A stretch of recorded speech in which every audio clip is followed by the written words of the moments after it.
Hello and welcome. With the current craze for electric vehicles, it's hard to believe that in the not too distant past that Britain had a fleet of electric vehicles that could carry people from A to B quietly and efficiently. These, of course, were the trolleybuses. But what happened to them? Where did they go? Well, watch this video and I will do my very best to explain. Come with me back to the time when the silent service ruled the roads of the UK.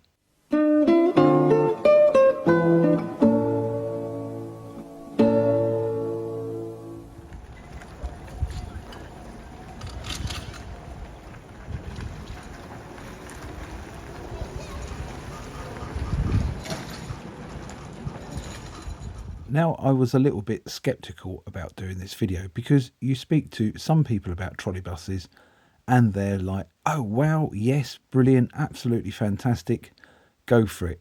And you speak to others and they're like, I don't know anything about them, I don't really think I want to know anything about them. With the last one running in 1972, they've kind of slipped into the history books and a lot of people don't really understand or know what a trolleybus is or was, or even where they operated. Today, the expression electric vehicle, or EV as trendies call them, is one of the buzzwords of the 2020s. Until very recently, people were being persuaded to buy electric cars and forsake gas heating for electric heating. Electricity is the future, they tell us. And they try to persuade us that electricity is very energy efficient and very clean and very green. Or rather it is, unless you're the one living next door to the massive power station that's producing the electricity for everybody else. But that's another story. Bus companies have started introducing more and more electric buses. Here on the Isle of Wight next year we will be receiving a large batch of 30 electric buses. And in a sense, this is new technology because it's wireless, it's battery powered. But years and years ago, we had all this electric technology. We had electric buses. And of course, these were the trolleybuses. To some, the trolleybuses were known as the silent service, but others had a slightly more sinister nickname for them, the silent death, as you couldn't hear them coming up behind you. And it's interesting that this is a thing that's reared its head with modern electric vehicles, isn't it? That they've talked about putting ambient noise on electric vehicles now so people can hear them coming. The story of the trolleybus really starts in 1911 in the UK. And when first introduced, it was known either as the trackless tram or the railless tram. And it's no coincidence that a lot of former tramway operators also ended up operating trolleybuses at a later date, or indeed replaced the trams with trolleybuses.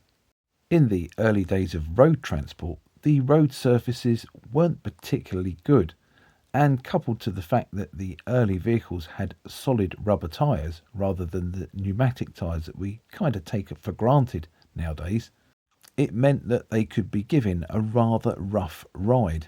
The road surfaces were rather dusty and vehicles travelling on them kicked up an awful lot of dust.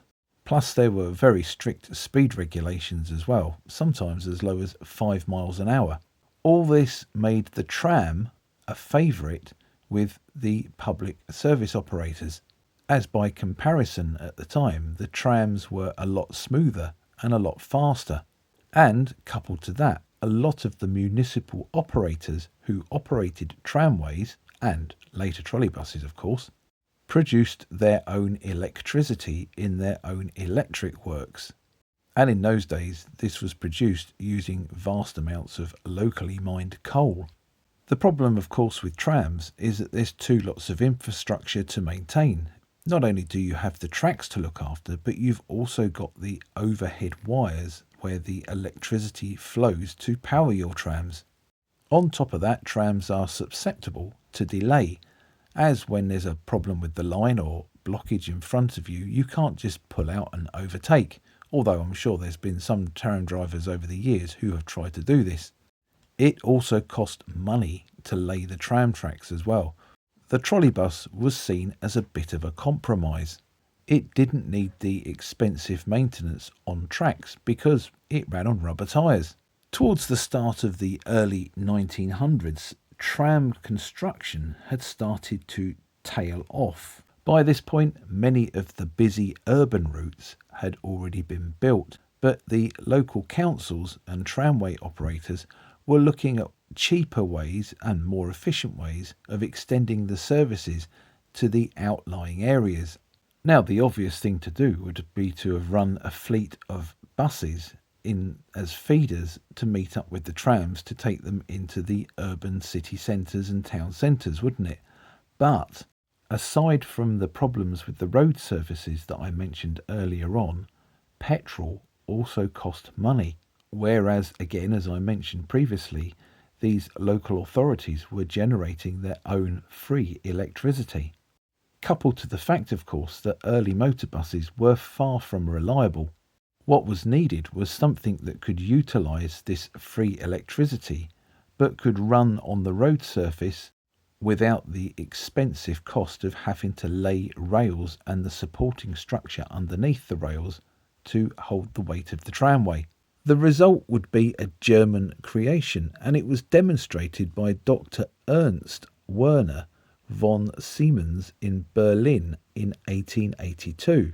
Now, I do hope I pronounced that right. Apologies to Mr. Siemens if I didn't. Now, interestingly as well, the original Siemens trolleybus appeared 4 years before Carl Benz secured a patent for his first petrol engine car. So in those early years, it really was electricity that was the source of power for the future. As early as 1908, several of the major municipal tramway operators, which included the likes of Bradford, Manchester, Liverpool, Sheffield and Dundee, were showing an interest in the new mode of transit, and various representatives from these companies were sent overseas to look at this rail-less and trackless tramway system. The first trolleybus to operate in Britain was in 1909, and this was the Railless Electric Traction Company and was at the Hendon depot of the Metropolitan Electric Tramways. But this was only a demonstrator and gave demonstration runs. The first trolleybuses were introduced in Britain in Bradford and Leeds in 1911, and these were started on the same day. In Bradford, it would be a 1.5 mile route which would join two suburban tramways together, whilst in Leeds, the 4 mile route connected an outlying suburb with the city centre along sparsely populated roads. There would follow a little bit of a trolleybus mania as municipal operators rushed to get trolleybus systems and trolleybuses into service. Dundee Corporation would start one in 1912, and this would be followed by Rotherham Corporation, who would start a rural line outside its municipal boundary as a feeder to the town's tramways. 1913 would see the likes of Stockport, Keighley and Ramsbottom start their trolleybus services, whilst in Wales in 1914 Aberdare and Rhondda tramways started, whilst in 1915 Mexborough and Swinton tramways started. The outbreak of World War I caused an awful lot of problems for these early trolleybus operators. Remember that this was new technology and newfangled equipment, and on top of that, it came from the continent, and of course, during the war, this was completely unobtainable, so there were just no way that the trolleybus operators could get spare parts. The lack of these spare parts and the inability to effectively service the trolleybus and the trolleybus system would see, when the hostilities ceased, most trolleybus services and most trolleybus systems having to be completely rebuilt. It wasn't just the trolleybuses that had suffered during the war. The tramways had also gone through a period of no and very limited maintenance as well. And technology was moving on as far as the trolleybus was concerned. Instead of being second best to the tramcar, it could now be seen that it would be an equal, if not better, and more practical proposition. In 1922, the first tramway was replaced by a trolleybus, and this was when Birmingham converted its Neshells, I hope I've said that right, Neshells route. If I've not said that right, I do apologise. But the changeover was observed with keen interest to many other operators. Now, another factor that was against the tram cars and the tramway systems was that after World War One, there was an increase in traffic on the roads. Now, it's still nothing compared to what we've got today, of course, but it was noticeable at the time. And this increase in traffic emphasised that the tram cars kind of got in the way, especially with more traffic on narrow roads. The tram car being, as I said previously, on fixed track and couldn't overtake or move around obstructive vehicles either. In the 1920s, there would be more trolleybuses taking over from tramways, and this would include such fine places as Ipswich, Wolverhampton, Darlington, Chesterfield, Nottingham, St Helens, Doncaster, Maidstone and Hastings. Hastings being a notable convert in 1928, and this soon acquired a fleet of 58 trolleybuses, and this would at the time be the largest operator of the type of vehicle in Britain. Another novelty that the trolleybus could offer over the tram was that they could drop passengers at the curb. Again, this is something we do take for granted nowadays. I mean, if a bus driver drops you in the middle of the road, there's normally a very good reason for it. But with most tramways running down the centre of the road, this was the norm. Now, I know this wasn't the case with every tramway and every tram stop. Some of them had almost railway station type waiting rooms or shelters for their passengers. The 1920s would be the time when the trolleybus went through a revolution and was changed from being a trackless tram to an electric bus. Suddenly, such things as the high chassis frame, the dual motors, the hand-operated controllers, the solid tyres, and the bodywork built in the substantial upright tradition of a tram car were falling very quickly out of fashion. The body and chassis now started to follow the trends of the buses that were being produced at the time. In 1926, Guy Motors supplied its first trolleybus to Wolverhampton, and this was a covered top double-decker seating 61 passengers, and this was the first six-wheel trolleybus with twin rear axles and was running on pneumatic tyres. The 1930s would be a decade of rapid expansion for the trolleybus, as tramways that had been installed in the late Victorian era were now coming up due for some heavy maintenance or renewal. Coupled to the interwar housing boom, which would see more suburbs and more houses, there was a need for more routes, and the trolleybus seemed to be the better option all round. The 1930s would see more trolleybus systems come online, and these would include the likes of Portsmouth, Bournemouth, Huddersfield, Derby and London. The London trolleybus system would start off rather small, in all fairness, in 1931. 1933 would see the formation of the London Passenger Transport Board, and they would take on a wholesale replacement of the tramways by trolleybuses and would eventually end up with 1,800 trolleybuses, which not only made them the largest operator of trolleybuses in the country, but also the world. London's appetite for trolleybuses also influenced other parts of the country. After all, if London was operating them, so could we. By the end of the 1930s and just before the start of the Second World War, there was a total number of trolleybuses in service in the UK had risen to 2,500, and the amount of wired mileage that they were operating on was more than 650 miles, and altogether they were carrying 860 million passengers a year. The majority of these vehicles and systems were operated and owned by local authorities, and they would own between them 1,300 of the 2,500 trolleybuses in service in the country. This would leave 200 that were owned by company operators. And by this point, the London Passenger Transport Board was also operating over 1,000 trolleybuses of its own as well. The outbreak of World War II would see many of the planned expansions and renewals shelved, although even during this period there was expansion and new systems added, with Cardiff having a new system opened in 1942, and several places such as Newcastle, Manchester and Belfast, the wires were extended so the electric vehicles could take over from motor buses. This would help ease the need for imported fuel, whereas the trolleybuses were powered by electricity that was powered by locally mined coal, as I mentioned at the beginning of the video. After World War II, the conditions were totally different to the period in the 1930s. Costs had inflated dramatically, and there was still a shortage of parts and serviceable units. Many manufacturers, who again were suffering from a shortage of parts and supplies, decided to concentrate on building motor buses rather than trolleybuses. Now in 1948, something that would affect the trolleybus would happen. Well, to be honest, it started in 1947.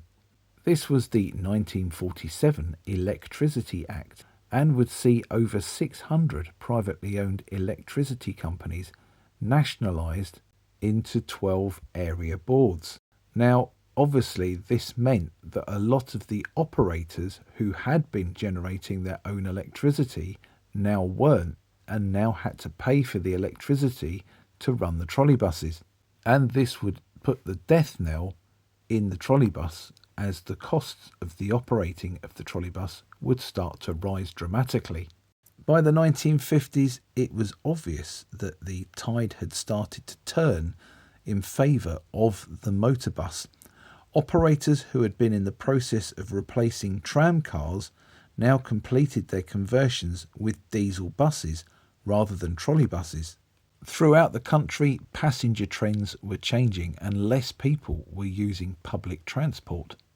And this would mean that despite the costs of operating rising, that the fares would barely cover these operating costs. In 1954, London Transport announced that the whole of its vast trolleybus network would be scrapped starting in 1958. Other trolleybus systems that were falling by the wayside in the early 1950s would be Birmingham, which gave up in 1951, and Llanelli and District, which ceased operation in 1952. West Hartlepool, Notts and Derby and Southend would also finish running trolleybuses during this period. More operators would follow in the later 1950s, Darlington in 1957, South Lancashire Transport in 1958 and Hastings in 1959. The end would come in London in 1962, and by the end of the 1960s only 4 trolleybus operators were to survive. The final 4 companies running trolleybuses in the UK was Cardiff, Walsall, Teesside and Bradford. Both Cardiff and Walsall finished running trolleybuses in 1970. Teesside stopped running them in 1971, and this would leave Bradford, who was one of the pioneers of the trolleybus service in 1911, as the final system running, and the closure took place in 1972. So that's the story of the UK trolleybus systems. But what about the trolleybus vehicles themselves? How do they work? Well, they're very similar to the electric buses that we have around nowadays. The main difference, of course, being that the power comes from overhead wires rather from batteries. These wires were very high voltage and was operating somewhere between 500 and 600 volts. This overhead would be divided electrically into half-mile sections, which could be isolated in the case of a defect or an issue with the wiring. There would be 2 overhead wires. The inner wire, which would be nearest the centre of the road, was normally the positive, and the outer wire, which was nearer the pavement, would be the negative. These wires would normally be at least 20 feet above the roadway, except when low bridges pushed them down a little bit lower. Where two trolleybus routes came together, junctions in the overhead incorporated movable frogs to direct the poles of the trolleybus onto the required route. After all, if your trolleybus is going one way and your poles are going the other, it's going to end up with a bit of a disaster, isn't it? I suppose a comparison with these frogs would be the points that you see on the railway that switch trains from one line to another. It's a similar sort of thing.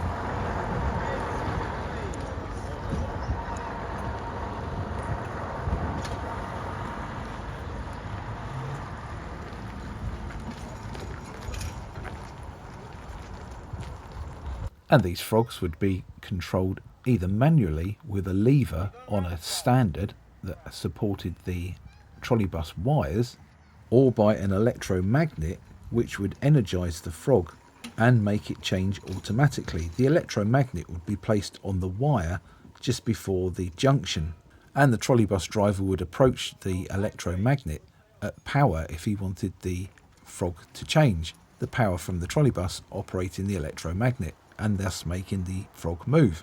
It sounds complicated, but it's not. On the trolleybus itself, the trolley poles, which were about 20 feet long, were pivoted on a mounted roof gantry. These poles were kept in contact with the wires by a couple of springs in each pole. The trolley heads themselves comprised of a grooved unit fitted with a carbon insert to make contact with the wire. These carbon inserts needed to be renewed after around 1,000 miles of running. Power would then be fed from the wires down through the wiring in the trolleybus to the traction motor, which would then turn the wheels. Now, I know that's a very basic and simple explanation of what happens, and there are a few other bits and pieces on the route from the poles to the traction motor, such as the controller, the circuit breakers and the resistors as well. Over the years, there have been several attempts to reintroduce trolleybuses to Britain. They may have come out of use in the UK, but there's other parts of the world where the trolleybus still reigns supreme. 1985 would see an experimental double-decker trolleybus being built for South Yorkshire, which was based on a Dennis Dominator, and this was tested under a short stretch of wiring at Doncaster Racecourse. Now, I did a video about the Dennis Dominator and I mentioned this bus in there, and I'm going to try and remember to put a little link up to it in the top right hand corner. And there were also attempts to bring back trolleybuses to places such as Bradford and Liverpool. And Leeds was planning something called the New Generation Transport, which was basically a modern trolleybus system. However, this was denied approval by the Department of Transport in 2016. There are 3 museums in England where you can see preserved trolleybuses running under wires as they should be. And this is Sandtoft Trolleybus Museum, which is located on a former RAF airfield east of Doncaster. There's the East Anglia Transport Museum near Lowestoft, and it has a fully wired circuit like Sandtoft, where trolleybuses operate alongside convincingly restored buildings and street furniture. And last but certainly not least, the Black Country Living Museum, which is just outside Dudley, has another trolleybus route which connects some of the industrial artefacts which is kept there. And one last little fact about trolleybuses is that many of them, but certainly not all of them, were replaced by Leyland Atlanteans. Now, obviously, not the ones in London. They were replaced by route masters. Now, again, using very basic layman's terms, trolleybus drivers tend to drive with their feet. There are no gears in a trolleybus. They're a little bit like modern automatic buses. And a lot of companies that were replacing the trolleybuses felt that crash gearboxes would be rather complicated for the trolleybus drivers to use after driving such a simple vehicle. And of course, this would lead them to the Leyland Atlantean and the semi-automatic gearbox. Again, this isn't every company, but there are quite a few that had this policy. So there we go, we've reached the end of this video about the trolleybus. I hope you enjoyed it, and I hope you didn't find it too heavy and too boring. As I said at the beginning, trolleybuses are either something that you love or hate, and I hope that you've learnt to love them in the 25 minutes or so that I've been waffling on about them. Without a doubt, they certainly have their place in the UK's transport history, don't they?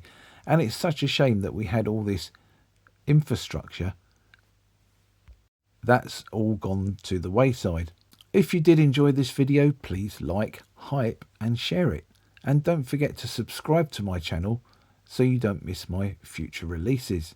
If you're enjoying the videos and the content on the channel, you can always buy me a drink via the super thanks button, and I would appreciate that. Thank you very much. Again, thank you for watching. Bye for now.